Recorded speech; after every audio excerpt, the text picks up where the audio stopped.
Time on the track.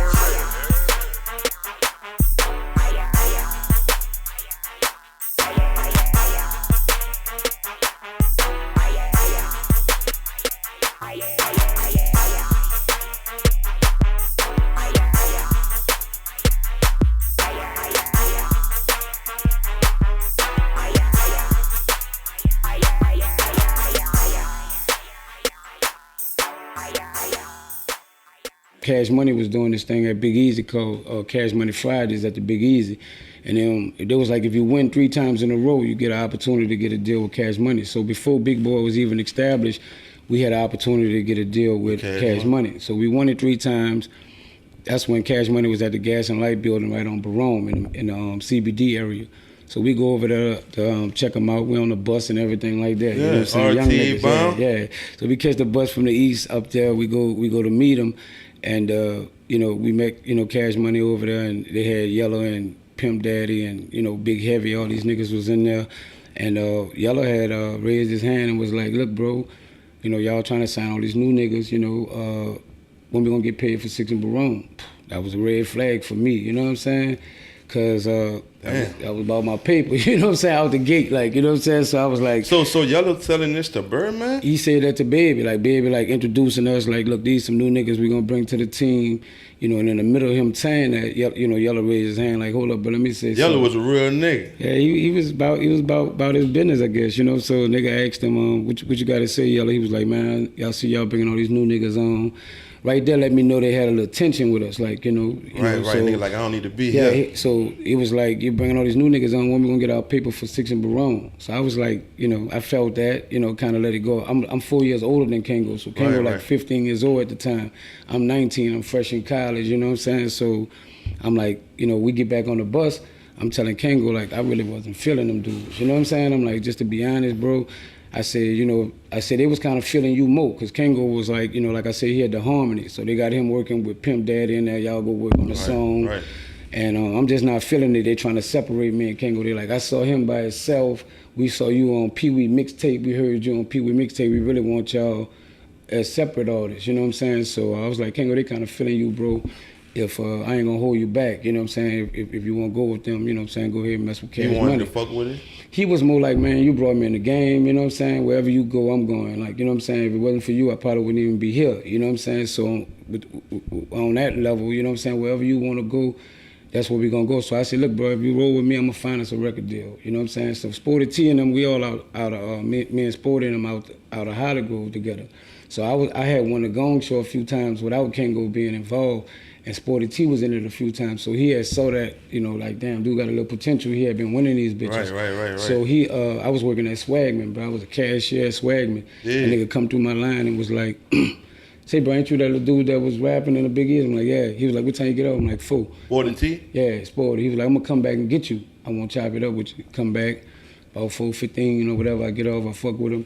He was like, look, bro, I want to bring you on. We about to start a new label. He said, some of the niggas from Hollywood gonna be in there, Black Menace, Right. Some other niggas like, we want to put y'all on the team. So he bring me to Chuck, which was the owner of Big Boy. Big Boy. I rapped for Chuck. I was a little nervous, you know what I'm saying? Because he was like a, street nigga, like boss type dude. He was looking at me all stupid, and I go to rap for him, and nigga was like, man, nigga the wackest nigga in the world, bro. Like, don't never bring these whack ass niggas over here no more. So I was like, damn, like that, you know what I'm saying? Who he told that? He told that to me. Chuck told it to you? Yeah, he was like, he telling it to Sporty, but it's in front of me. He like, about y'all? Yeah, that nigga, about me, because I went by myself. Oh, all right. So he was like, man, that nigga whack, man. Like, don't bring them whack ass niggas over here no more. So I'm like, all right, like, fuck it. That's how you feel, bro, So that's your opinion. So Sporty was still adamant about, man, that nigga don't know what's going on. I'm telling you. So Cash Money had did their thing. The deal didn't go through with them. They stopped doing the Big Easy night. Big Boy tried to bring his little label in there. He was like, we launching a new label. So Sporty called me. He was like, look, bro, I'll come do what y'all do. And, put y'all on this show. So we go through that bitch, we do it. We rock that bitch so hard. That boy Chuck saw me in the back and was like, look, Monday, man, meet me at the Hey, because they come out with something with Sporty T and they ain't do that as much as they thought. And then they like, oh, shit, we got PNC. So he was like, come to the office Monday. So they was like right there on Dowman at Sound Service. They had a little studio back there on Dowman, right off Dowman into Wire. It was like ducked off behind a little dance school. We go to that bitch, and it was on from there, bro. You know what I'm saying? Big Boy was like one of the first to do something out of Cash Money and No Limit at the time? Well, they had Take 4. Take 4 was doing their thing, you know what I'm saying? They was like a powerhouse at the time, you know, and they had Cash Money, like that was local, that was really making noise. They had other labels too, you know. Fuck, the West Bank was doing their thing way before everybody. That was really all you rappers that was coming out, you know, Bust Down, all them kind of artists, Tim Smooth. Yeah, that was them cats was like winning already, like, so I thought they was major. I never knew they was local. I knew it, you know what I'm saying? I always thought they was a major, signed to somebody major. So, I was just rapping for a hobby. I wanted some hoes, bro. I was trying to get more hoes. I wasn't really tripping off of, you know what I'm saying? Yeah. I was trying to get popular with the hoes, bro, and I saw rap could do that. You know, like when I first entered the game, I entered the game at the Big E, I mean, not the Big E's, before the Big E's, I was at 49s. So 49s, they had like, Slim was on the mic, Juvie, fucking, you know, Soldier was on the mic, Lil Slim, y'all, all them niggas used to touch the mic. Right. So I just make a rap about my partners, you know what I'm saying? Just, you know, I'm repping for my little partners in the hood. They were like, get on the mic. I get on the mic, rep for them, because we was living in the East. So I was just trying to, like, you know, I come from Uptown, but I was trying to make niggas from Uptown feel like, man, I live in the East where the niggas live real good. Right, we got Central and Central Heat, nigga. Yeah, you know what I'm saying? Yeah, I'm repping like that. Like, yeah, so I'm popping my little partners off. So we was doing this shit for fun. And then it became something that, you know, once I started doing the gong shows and making money for it, because we were getting $500 a week, you know, when I go in there, I win that bitch is $500. Yeah. So that was a nice little chunk of money for a little young nigga that's living with their mama. You know what I'm saying? I was like, that's a cool little hustle. Plus my little my little swagman check. Right. And all that shit was adding in, you know what I'm saying? So, like, that was like a little band a week. You know, I'm feeling like, bitch, I'm ghetto rich. Like, you know what I'm saying? Like, to a degree, I could buy all the baddest I want. You know, just all the shit that all the street niggas was doing, I was kind of getting it the same way, like, for as with the rap shit. So, once I saw it start making money, I was about my money. So, when I met with Babe and them, and your boy and them talking about they hadn't got paid, yeah, I was used to getting paid for rapping, like, so I was looking for an opportunity to make money. Yeah. So when it came to Big Boy, you know what I'm saying, he was like a real arrogant cat, like, you know what I'm saying, and but when he behind you, he behind you. Like, meaning when you on his team, ain't nothing you gonna want for, ain't nothing, like, you know, he was like 100 with that, you know what I'm saying? The Good Times roll came right after that? Yeah, so we did a Maxi single. So when we did the Maxi single, it was like, you know, we dissed UNLV. A lot of people think UNLV, like we dissed. Let Willow come in. We gonna do him next. They think we dissed them like first, but really they dissed us first. So Cash Money called us one day and asked us, like, Baby called me. He was like, look, bro, won't you come open up for UNLV? Why they diss y'all? You said it's UNLV or Cash Money? Well, it's UNLV, but they signed to Cash Money. Tech Nine and Yellow Boy. So they say, look, y'all ain't gonna sign with us? I'm like, nah, we ain't gonna fuck with it, bro. We hadn't even got the deal with Big Boy yet. We just more like, we ain't gonna fuck with the deal. We just gonna find something else. So he was like, all right, that's cool. Look, won't y'all come open up for UNLV if you don't mind? I said, yeah, fucking right. I'm a fan of them boys. I'll come through that bitch and rock out with them, you know? So I go out and then we do our little song, Ride It, Roll It. King was Slim, you know what I'm saying? Like, ride it, roll it, with that little cut. We get off, you know. Now, in the song, he said, I got the cutlass fitted up with the tools and vows, right? He said that on the song. I had the cutlass, you know, Kango was young. So I used to let him take the car and fuck with it a little bit, but that was my car he was talking about, right? So when we get off the mic, UNLV come up. First song they come on is like, everybody jocking UNLV style. Why is everybody jocking UNLV style? You're bragging to your boy about the truths and vote. They punting like, I'm like, man, niggas dissing us, like, you know what I'm saying? So I was feeling some kind of way, but Kango was young, so he was like, man, chill out, man, we at these dudes' party. I'm heated, like, you know what I'm saying? I got a reputation for fighting. Anybody that know me, I've been getting it in, you know? Yeah. And, you know, so I go home, I'm like, listen, it's 4 a.m. I call Kango, I said, look, we're gonna change the definition of the nigga's name. The U is for unknown, right. You know, the N is for nothing, right. L is for low life, V is for virgins. So we make the little song, I say, write you a verse, I'm gonna write me a verse, you know, we're gonna go in that. So that was a diss? Nigga, I'm singing that shit on the elementary bus. I didn't know that was a diss. Yeah, I'm fucking liking the song. That was a diss song to UNLV, because once they came out with the Everybody Jock UNLV style, you know, they was talking to us. They didn't directly say our name. Right, but when we came out, we kind of said their name. The U is for unknown. We just came straight at them, like, right? So when we did that, you know, crowd going crazy. And so it was on. So when we did the thing for Big Boy, we did that song, crowd went crazy again. So Chuck was like, man, I won't sign y'all. So when we go to fuck with him, the lawyer said, the first thing that when I met with the lawyer, I didn't understand contracts or anything. But I only understood one thing. The dude said every 6 months they got to give you a statement on what you sold, or they got to give you a statement on, you know, so you can get a royalty check. So I'm like, fuck, all right, that's how you get the money. Like, that's all I knew. So we signed that bitch or whatever, and we did a maxi single. The song was Ride It, Roll It, the Heroin song, and The Pussy in the Can. That was the name of the song we did UNLV on. And that was the 3 songs. So he was asking us, like, how y'all gonna make an album cover? You know, we taking pictures with guns and shit. Yeah. I'm like, none of this shit don't really fit, you know? I said, I'll go piss on them niggas' set. Like, fuck it. You know what I'm saying? We can go there for you. Like, you ain't built like that. I'm like, man, Sporty was like, you know, Sporty was like a nigga that, like, for that kind of shit. So he was like, I'm gonna bring y'all out there. Come on. So we put the guns in the car. We go ride 6 in Barone. Nigga a little nervous, you know what I'm saying? I'll be honest. You know, we went out there. It was an evening time. I'm trying to take the picture. Some niggas walk up. Hey, bro, y'all them dudes that this UNLV? We like, yeah, why, what's up? Man, y'all want some spray paint? Put y'all name on that bitch? I'm like, nah, we just want to take this picture and get the fuck from around here. Like, so we took the picture pissing on this set. That was our first album cover. We had 3 songs. So that's how the beef.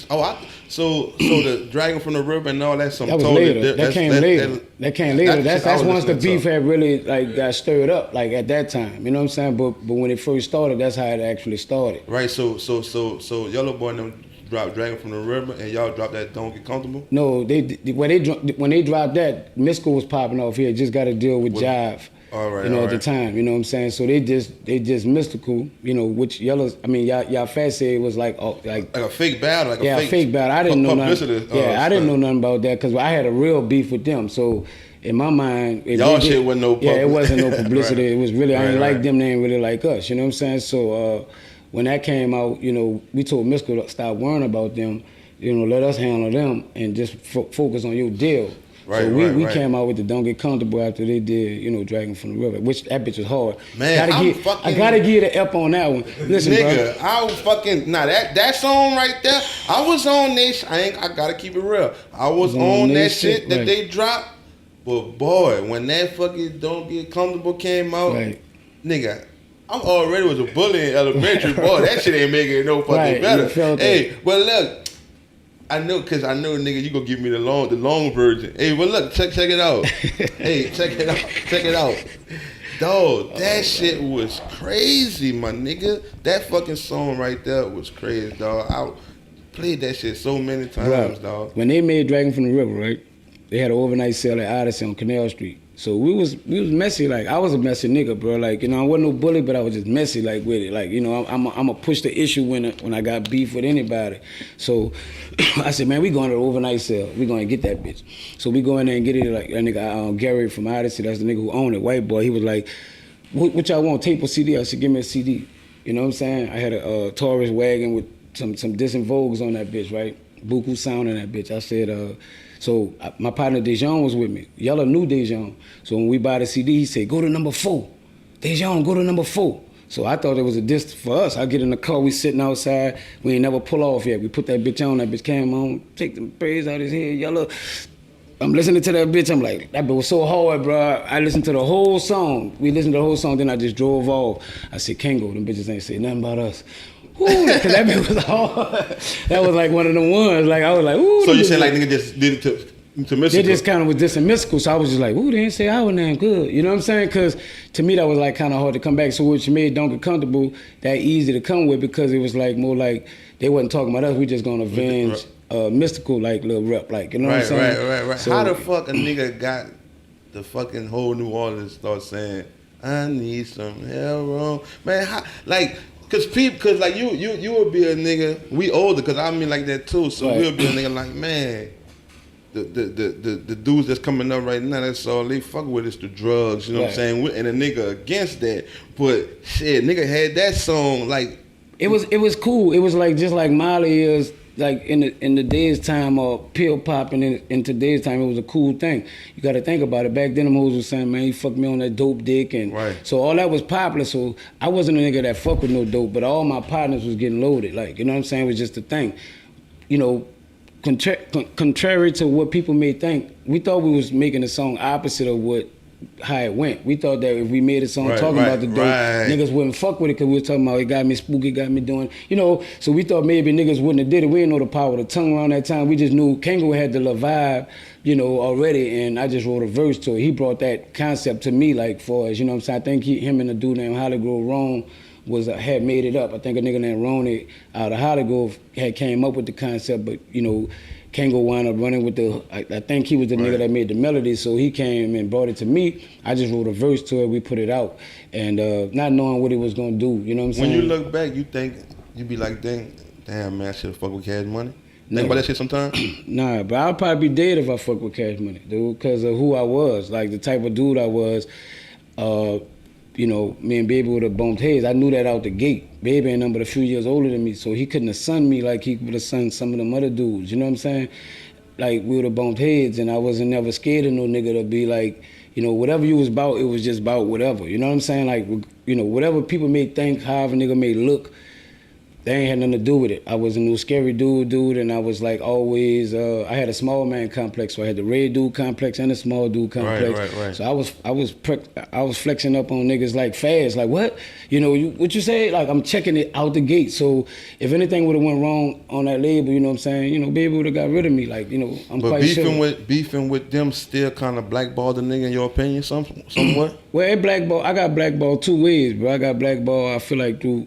So that blackball shit real, nigga just be playing. It's like this. A nigga get on, like, you know, we had a deal in '98 for $3 million, you know what I'm saying? And that's a deal y'all got? That was a deal that was offered. Oh, all right. We never got it because we kind of got blackballed, and Cash Money had already signed with Universal. So we was supposed to go on tour with Cash Money. I was thinking that it was like we can get past that, like, you know what I'm saying? You know, Baby ain't gonna trip over no little beef we had, niggas getting money now. That shit should be over with. Yella had died, you know what I'm saying? Right. We ain't dissing no more, man. We should be past that shit. But when Dino developed, that was the A&R for Universal. When he came down, he was like, look, bro, I ain't gonna be able to do the deal. I'm like, why? You like, Baby said y'all got an issue, and he ain't gonna be able to be on the road with y'all because that shit could turn out bad, right?